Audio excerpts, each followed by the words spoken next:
Maria has exactly 3 hours before the governor's collectors return, and this time, they won't accept excuses. 1 gold coin sits heavy in her palm. The choice between paying the ruthless protection tax that keeps her siblings from the workhouses or her own survival. Maria is introduced as the dutiful sister, who has sacrificed everything to keep her family alive through the famine, but desperation has turned her into something else, a woman standing at the edge of impossible choices.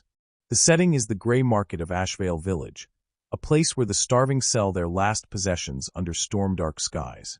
She clutches the single gold coin her mother left her before dying, preparing to hand it over to men who will show her no mercy if she fails.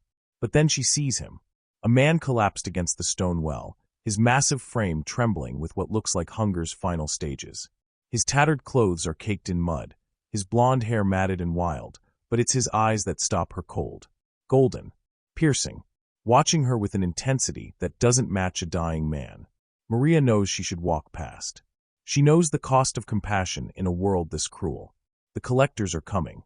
Her siblings are waiting. She has nothing to spare. And yet, something ancient and inexplicable pulls at her chest. A voice that whispers this stranger's life matters more than her fear. Without understanding why, Maria makes a choice that will shatter everything she knows. She presses the warm coin into his frozen palm and whispers, "Live for 1 more day." What she doesn't know is that the starving stranger is Alpha King Rah, ruler of the kingdom, walking among his people in disguise to find the one soul pure enough to stand beside him. What she doesn't know is that her touch has just awakened the mate bond, an ancient magic that binds their fates forever. And what she definitely doesn't know is that in exactly 2 hours and 43 minutes, when the governor's men drag her to the gallows for failing to pay, this stranger will rise from the shadows and reveal himself as the most powerful man in the realm. The coin she gave away wasn't just an act of mercy. It was a test, and she just passed. Subscribe to see how this unfolds and comment where you're watching from. I will love to say hello to you just to know. Chapter 1. The Gray Market ****. The coin burned in Maria's palm like a promise about to be broken. 3 hours. That's all she had left before the governor's collectors returned, and this time, Captain Dorian had made it clear. No excuses, no extensions, no mercy. The protection tax was due, and failure to pay meant her younger siblings would be dragged to the workhouses by dawn. She'd seen what happened to children in those places. The ones who came out weren't children anymore. Maria pulled her charcoal gray woolen dress tighter against the biting wind as she stepped into the gray market of Ashvale Village. The name wasn't poetic, it was literal. Everything here was gray. The storm-dark sky that hadn't cleared in weeks, the ash-covered cobblestones, the hollow faces of people selling their last possessions for a crust of bread. Even hope had turned gray in this place. The famine had devoured the kingdom slowly, like a wolf gnawing at a carcass. First the crops failed. Then the livestock died. Then the king's promised relief supplies never arrived. At least, not to villages like Ashvale. Rumor said the grain rotted in warehouses while Governor Theron claimed there was nothing to distribute. Rumor also said Theron's own estate never went hungry. Maria moved through the market, her eyes scanning the desperate transactions around her. An old woman traded her wedding ring for half a loaf of bread. A father sold his carpenter's tools, his livelihood, for enough coin to buy medicine his daughter wouldn't live long enough to take. Children with distended bellies and vacant eyes sat motionless in the mud, too weak even to beg. This was what the world had become. A place where kindness was a luxury no one could afford. The coin in Maria's hand was all that stood between her family and this nightmare. 1 gold piece, her mother's final gift, pressed into Maria's palm 3 months ago with a whispered prayer. Keep them safe. Her mother's fever-bright eyes had held such faith, such certainty that Maria would find a way. But there was no way. There was only this: pay the governor's tax and hope it bought them another month. Hope the famine broke. Hope the king remembered his people existed. Hope was another luxury they couldn't afford. Maria's fingers closed around the coin. She would hand it over to Captain Dorian when he returned. She would watch him smile his cold smile and know that it would feed the governor's greed, not her siblings. She would return to their crumbling cottage and figure out how to make nothing last another day. She turned toward the well to fill her water skin before heading home, and that's when she saw him. Chapter 2. The Stranger in Shadows ****. He was collapsed against the stone well like a discarded puppet, his massive frame hunched forward in a way that suggested his body had simply given up. His clothes were tattered rags held together by a leather strap across his chest, caked in mud and what might have been blood. His blonde hair hung in matted tangles around a face hidden behind weeks of unkempt beard. Another casualty of the famine. Another soul the kingdom had forgotten. Maria should have walked past. She'd seen dozens like him in recent weeks. Men and women who'd wandered into Ashvale from other villages, searching for help that didn't exist, collapsing in the streets when their bodies finally surrendered. The village guards dragged them away before they died in public view. It was bad for morale, the governor said. She took a step toward home. But then he moved, just slightly, his head lifting, his gaze finding her through the gray twilight. And Maria's breath caught in her throat. His eyes were gold. Not brown with flecks of amber. Not hazel in certain light. Gold, the same burnished color as the coin in her palm, gleaming with an intensity that didn't belong in a dying man's face. They held her frozen, those eyes, pinning her in place with a weight she felt in her chest. He watched her. Not with the desperate pleading she'd seen in other starving faces, but with something else entirely. Calculation. Assessment. As if he could see straight through her skin to whatever lived beneath. Maria's heart hammered.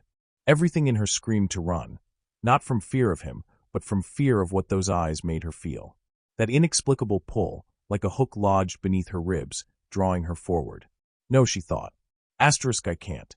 I have nothing to give. The stranger's chest rose and fell with shallow breaths. His lips were cracked and bleeding. His hands, large and calloused, lay motionless in the mud. He looked like a man in his final hours, waiting for death to claim him. But those eyes, those impossible, golden eyes that watched her with the patience of something ancient and eternal. Maria found herself moving closer. Against reason. Against survival. Against every lesson this brutal world had taught her. She knelt in the mud beside him, her woolen dress soaking up the filth. Up close, she could see the full scope of him, the sheer size that even starvation couldn't completely diminish. He was built like a warrior, all broad shoulders and powerful limbs, though his disguise of rags tried desperately to hide it. How long since you've eaten? Her voice came out rougher than she intended. The stranger's golden eyes flickered. When he spoke, his voice was barely a rasp. Too long. 3 words. But something in the timbre of them resonated in her bones. Maria's hand tightened around the coin. The metal had grown warm from her grip, or maybe from something else. She could feel it almost pulsing against her palm, as if it recognized something in this moment that she didn't. There's a bread cellar on the east side, she heard herself say. This should buy you enough for a few days. What are you doing? Her mind screamed. Your siblings. The collectors. 3 hours, . But her hand was already moving, opening, revealing the gold coin that represented everything. The stranger's eyes dropped to it, and something flickered across his face. Surprise, maybe, or recognition. You would give me your last coin?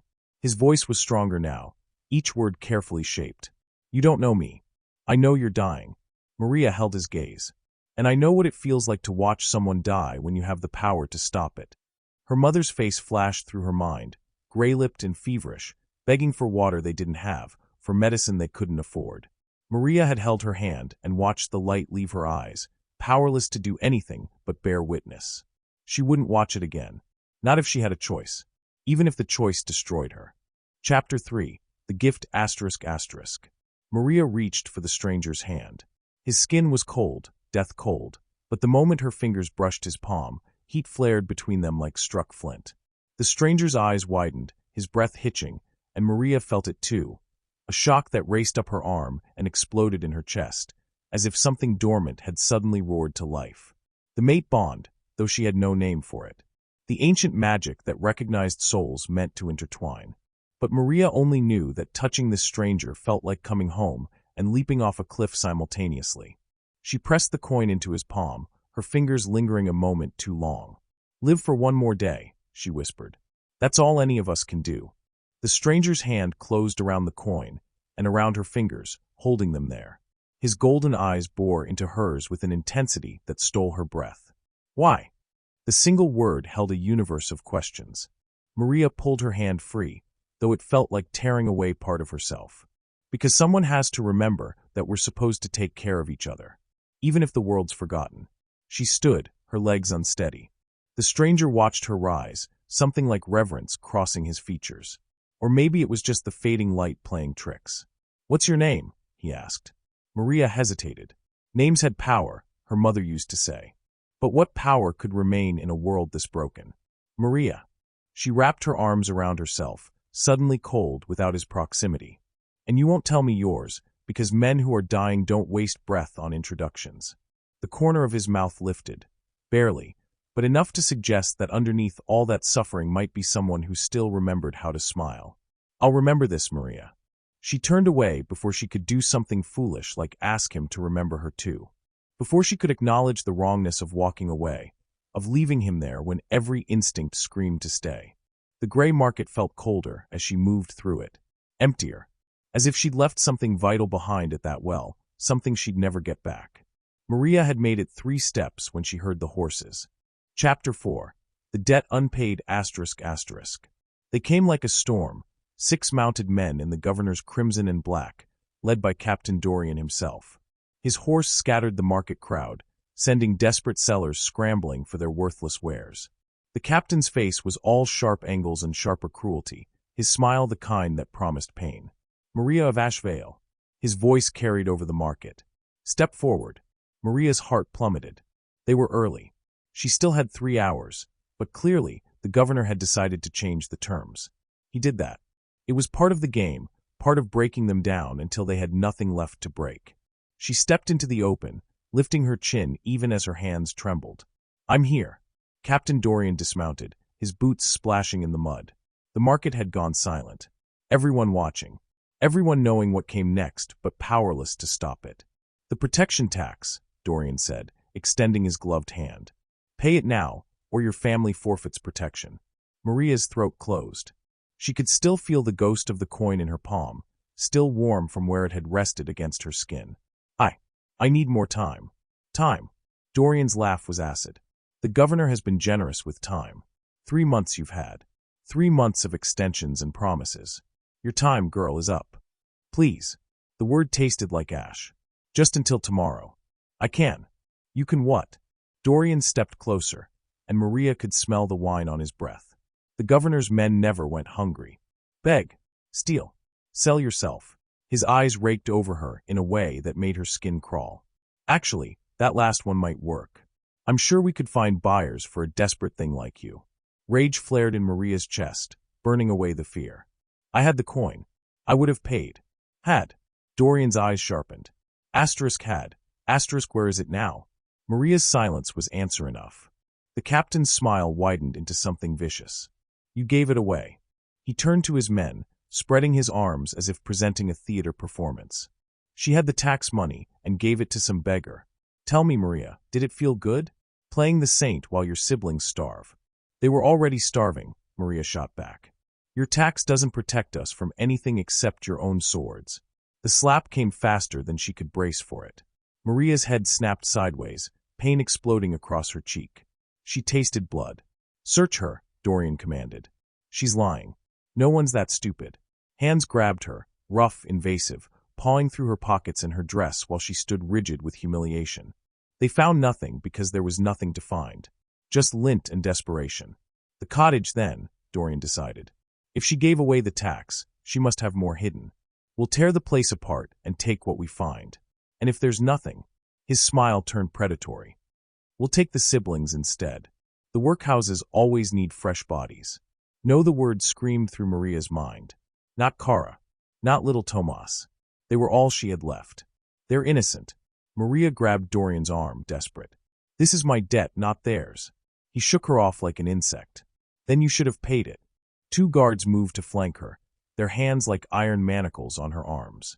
Dorian remounted his horse, clearly planning to lead the procession to her cottage, to her family. Maria's mind raced.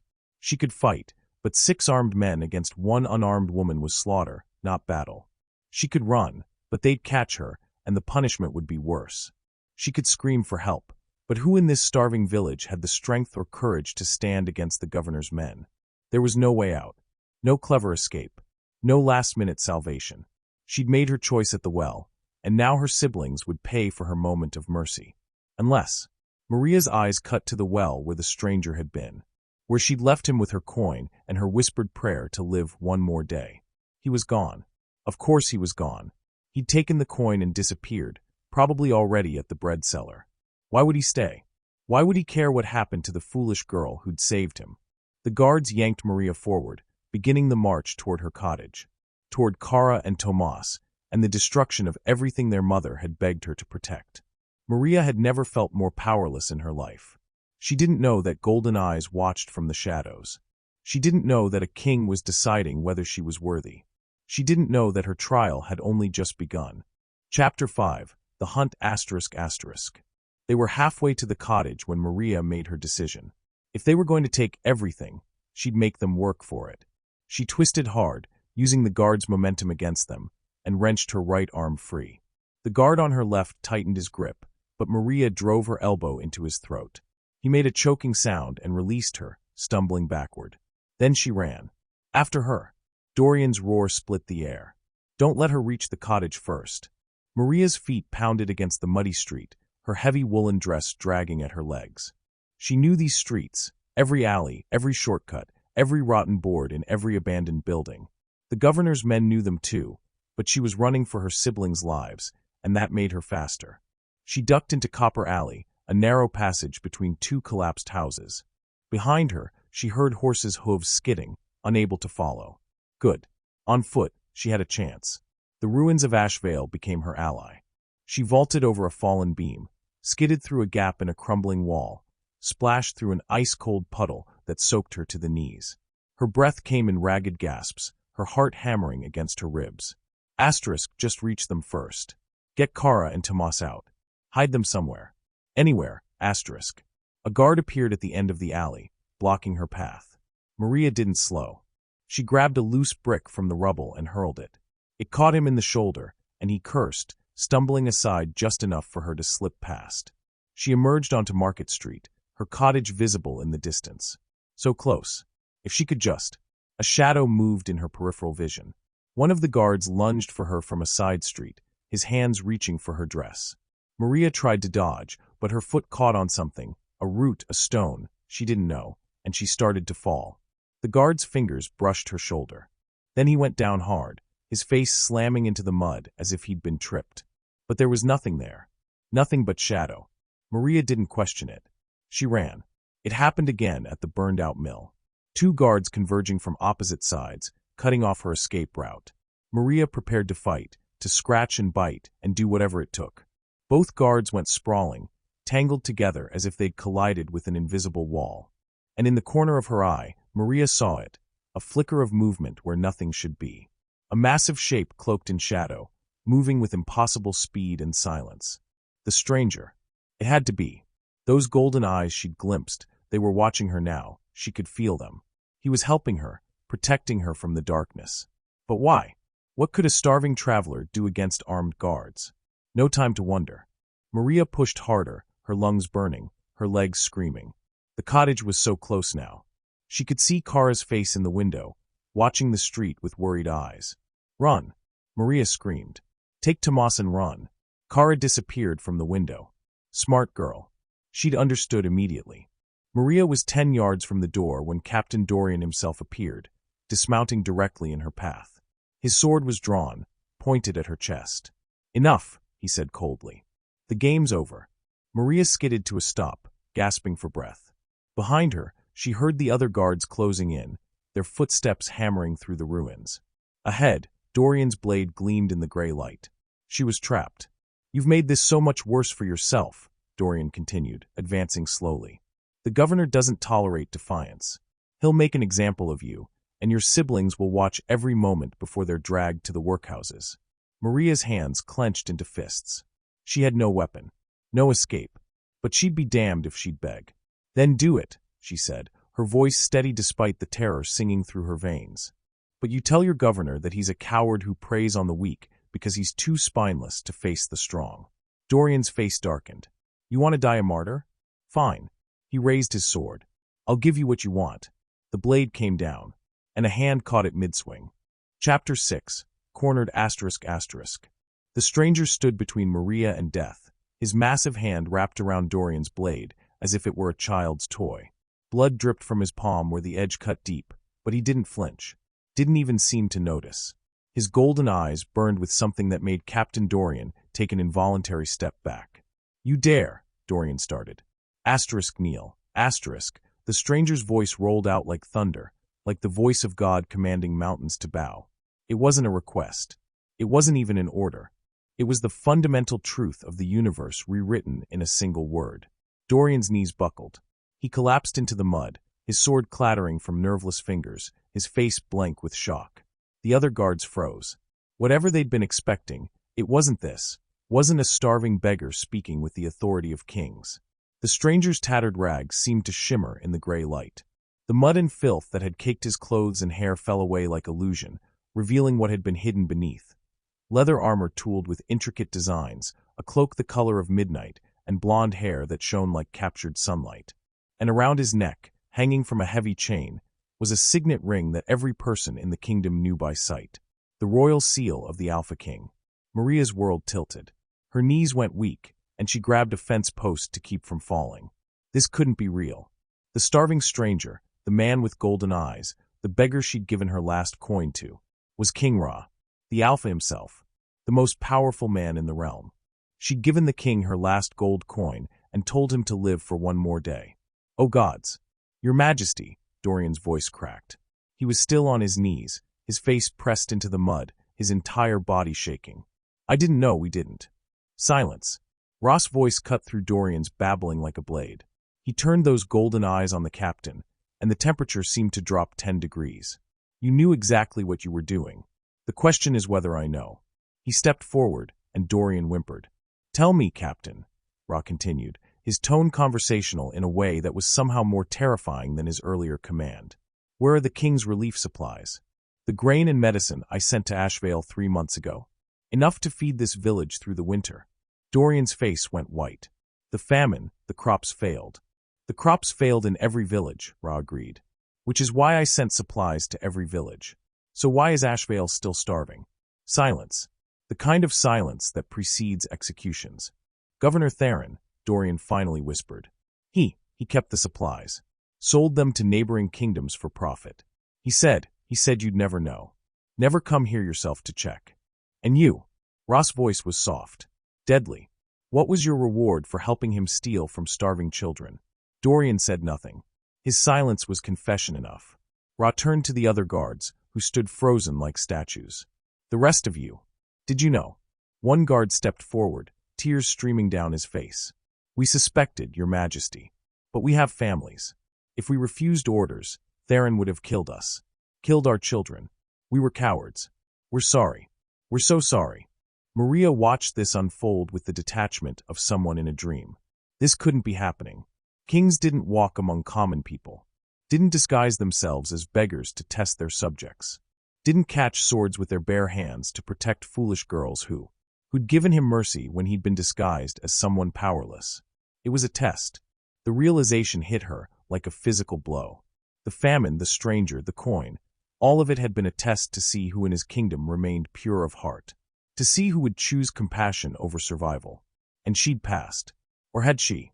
She'd also run from his guards, fought them, insulted the governor. Did that count as failing? Rah turned to her, and Maria's breath stopped. Up close, without the disguise of filth and starvation, he was devastating. Not handsome in a soft way, but powerful. All sharp edges and coiled strength, like a blade forged for a single purpose. His golden eyes held hers with an intensity that made her want to look away, and never look away simultaneously. "Maria," he said, and her name in his voice sounded like a prayer. "Are you hurt?" She touched her split lip, the blood already drying. "I've had worse." A smile ghosted across his face, brief but genuine. "I don't doubt it." He glanced at the cottage behind her. "Your siblings? Safe, I hope." Maria's voice cracked. "Why are you here? Why the disguise? Why?" She gestured helplessly at everything. "Why this?" "Because a king who doesn't know his people's suffering is a king who doesn't deserve his crown." Rah's expression hardened. "I've been tracking Theron's corruption for months. But corruption is hard to prove when everyone's too afraid to speak truth. I needed to see for myself. Needed to know if there was anyone left in this kingdom who remembered what it meant to care for others more than themselves." He took a step closer, and Maria's heart stuttered. "I found her," he said softly. "She gave me her last coin and told me to live for one more day." Chapter 7. The Alpha Awakens ***. Maria couldn't breathe. Couldn't think. The king, the Alpha King, was looking at her like she was something precious, something rare, and she was standing in the mud in a torn dress with blood on her face and no idea what to do with her hands. "I didn't know," she managed. He was dying. You were dying. I thought. You thought exactly what you were supposed to think." Rah's voice was gentle now, the earlier thunder replaced by something warm. "And you chose mercy anyway. Do you know how rare that is, Maria? In a kingdom where people are literally starving, you gave away your last resource to save a stranger." "It was stupid," Maria said flatly. "I put my siblings at risk for what a kingdom should be." Rah interrupted. "For what I've been trying to build. A place where we protect each other.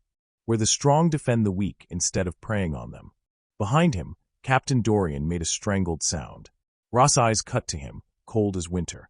"Captain Dorian, you are under arrest for conspiracy, theft of crown resources, and assault on a citizen under my protection. You will be taken to the capital to stand trial." He raised his voice, addressing the other guards. "Those of you who cooperated out of fear will be questioned, but not punished. Those who profited will join Dorian in prison." He pulled a small horn from his belt and blew a single, clear note.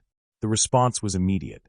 From every shadow, from every ruined building, armed men emerged wearing the black and silver of the Royal Guard.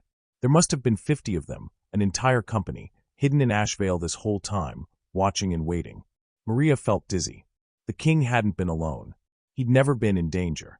This entire thing had been orchestrated, controlled, a stage play where everyone except her had known their roles. "Take them," Rah commanded, and the Royal Guard moved with brutal efficiency.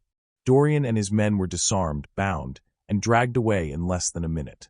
Then it was just Maria and Rah, standing in the muddy street while the gray sky wept overhead. "What happens now?" Maria asked, because she had to say something, had to break the tension that stretched between them like a wire pulled too tight. Rah reached out slowly, giving her time to pull away. When she didn't, he gently touched her split lip with his thumb, his expression pained. "Now you get medical attention, and your siblings get fed. And this village gets the supplies it should have had months ago. And me." The question came out smaller than she intended. "What happens to me?" Rah's golden eyes softened. "That depends." "On what?" "On whether you felt it too." He captured her hand, the one that had held the coin, that had touched his palm and felt that impossible spark. "When you gave me the coin, when our hands touched, did you feel it?" Maria's heart hammered. She could lie. She could pretend she didn't know what he was talking about. But she'd already made the choice to be honest when it cost everything. "Yes," she whispered. "Like lightning. Like coming home. Like finding the other half of your soul," Rah finished. His hand tightened on hers. "The mate bond. The Alpha's gift and curse. We recognize our fated match on touch. I've been searching for years, walking among my people in disguise, hoping to find the one meant to stand beside me." He raised her hand to his lips, pressing a kiss to her knuckles that sent heat racing through her veins. "I found you giving away your last coin to save a dying stranger," he continued. "Found you running through ruins to protect your siblings. Found you standing up to armed men with nothing but courage and rage. Maria of Ashvale, you are my fated mate. My queen, if you'll have the title." The world stopped. Queen. He was asking her to be queen. Maria opened her mouth. Closed it. Tried again. I'm not, I'm just." "You're extraordinary," Rah said firmly. "And if you need time to believe that, I'll wait. But know this, the bond doesn't lie. You are meant to stand beside me. To help me rebuild this kingdom into something worthy of the people who suffer in it." Maria's eyes burned. A week ago, she'd been trying to decide which sibling to feed. Now a king was offering her a crown and calling her extraordinary.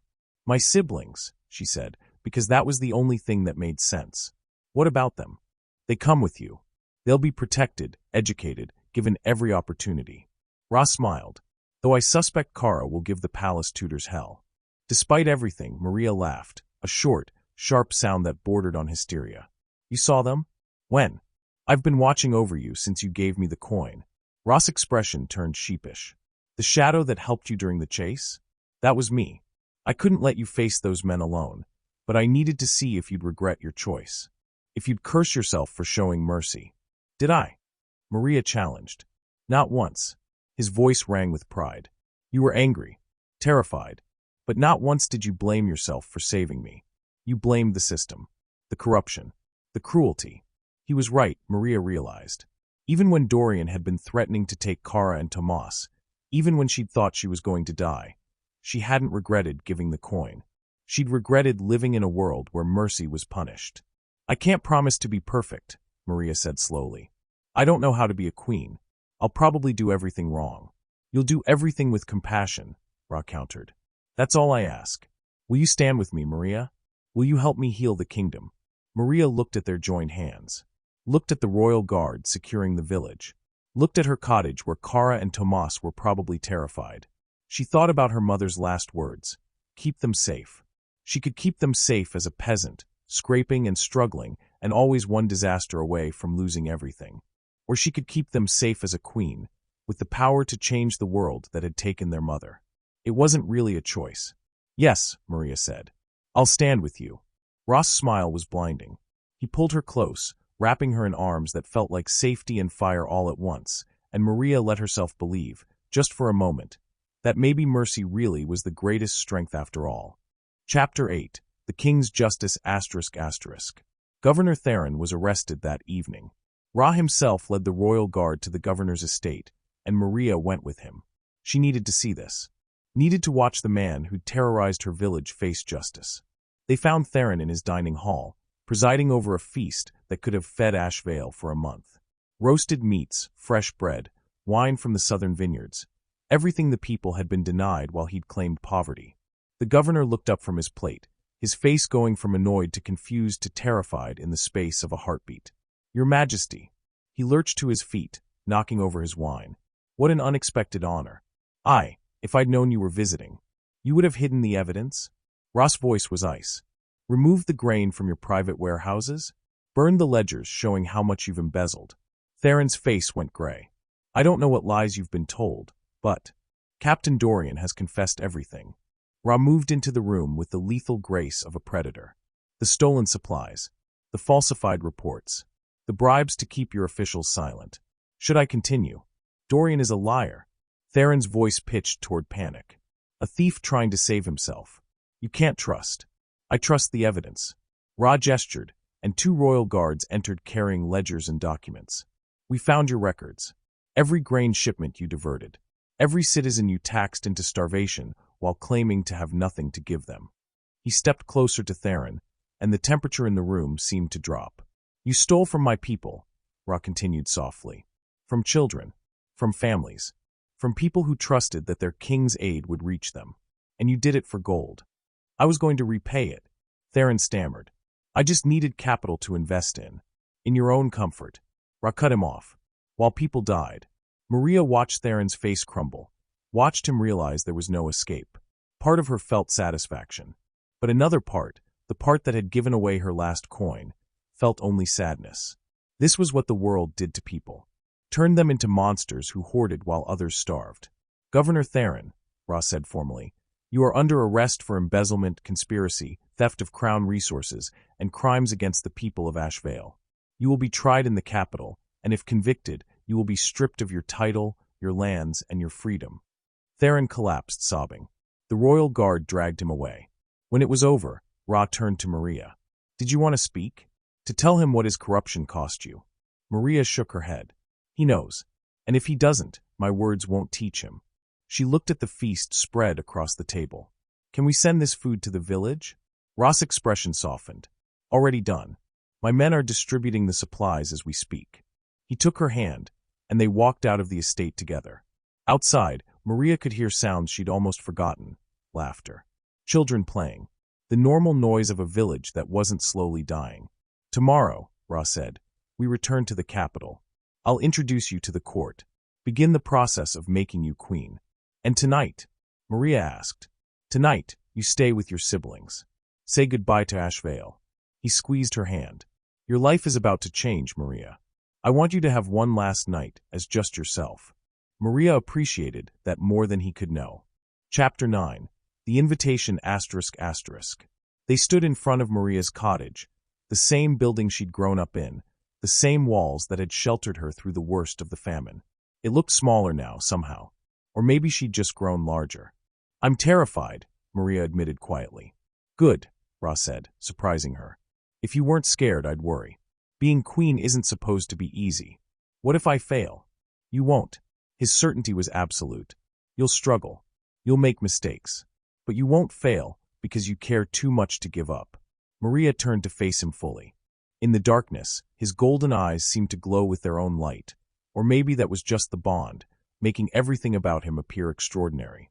"Why me?" she asked. "Really, you could have anyone. A noble who knows politics.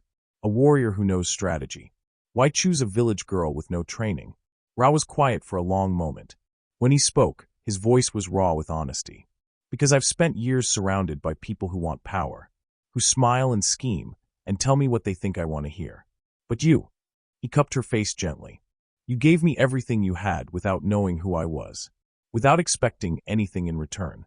That's the kind of person I need beside me. Someone who leads with compassion instead of calculation." "Compassion doesn't win wars," Maria pointed out. "No," Rah agreed, "but it wins hearts. And a kingdom built on fear crumbles the moment the people stop being afraid. I want to build something lasting, Maria.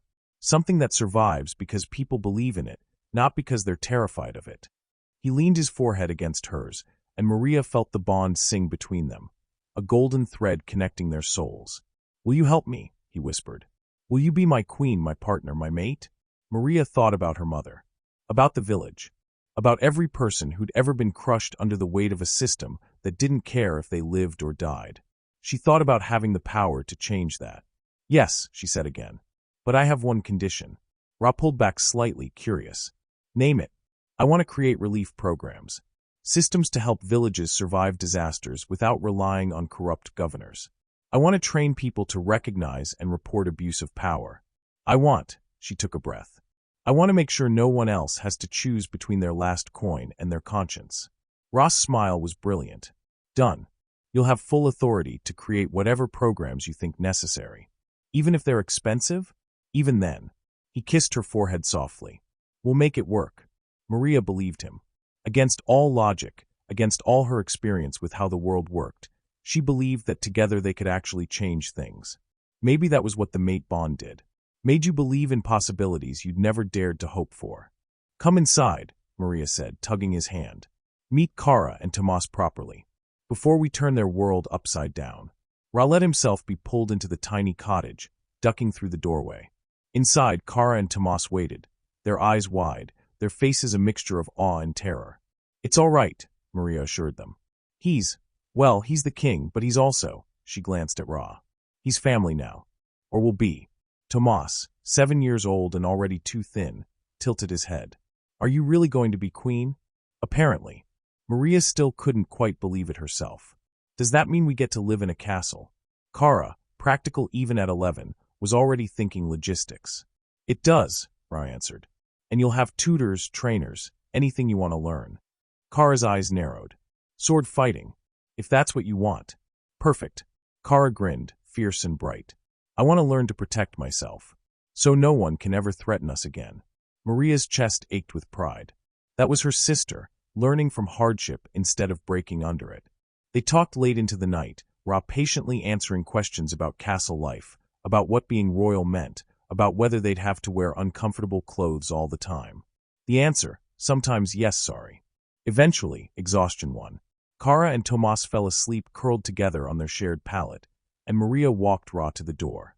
"Thank you," she said softly, "for including them, for not asking me to leave them behind. They're part of you." Rah brushed a strand of hair from her face. "I'd never ask you to cut away part of your heart." He kissed her then, gently, reverently, like she was something sacred. The bond flared between them, and Maria understood what it meant to be fated, to be chosen by forces older than kingdoms. When they parted, Rah's eyes were molten gold. "Tomorrow," he promised. "Tomorrow we begin building the kingdom we want to live in." Maria watched him leave, surrounded by his guards, disappearing into the night. Then she turned back to her cottage, to her siblings, to the last night of her old life. Tomorrow she'd be queen. But tonight, she was still just Maria. And that was enough. Chapter 10. The Golden Rain ***. 3 months later, Maria stood on the palace balcony overlooking the capital, wearing a crown that still felt strange on her head. The coronation had been overwhelming. Thousands of people, elaborate ceremonies, nobles who smiled with their mouths but not their eyes. But Rah had stood beside her through all of it, his presence a steady anchor. Now as queen, she was implementing the changes she'd promised. Relief stations in every village. Oversight committees to investigate corruption.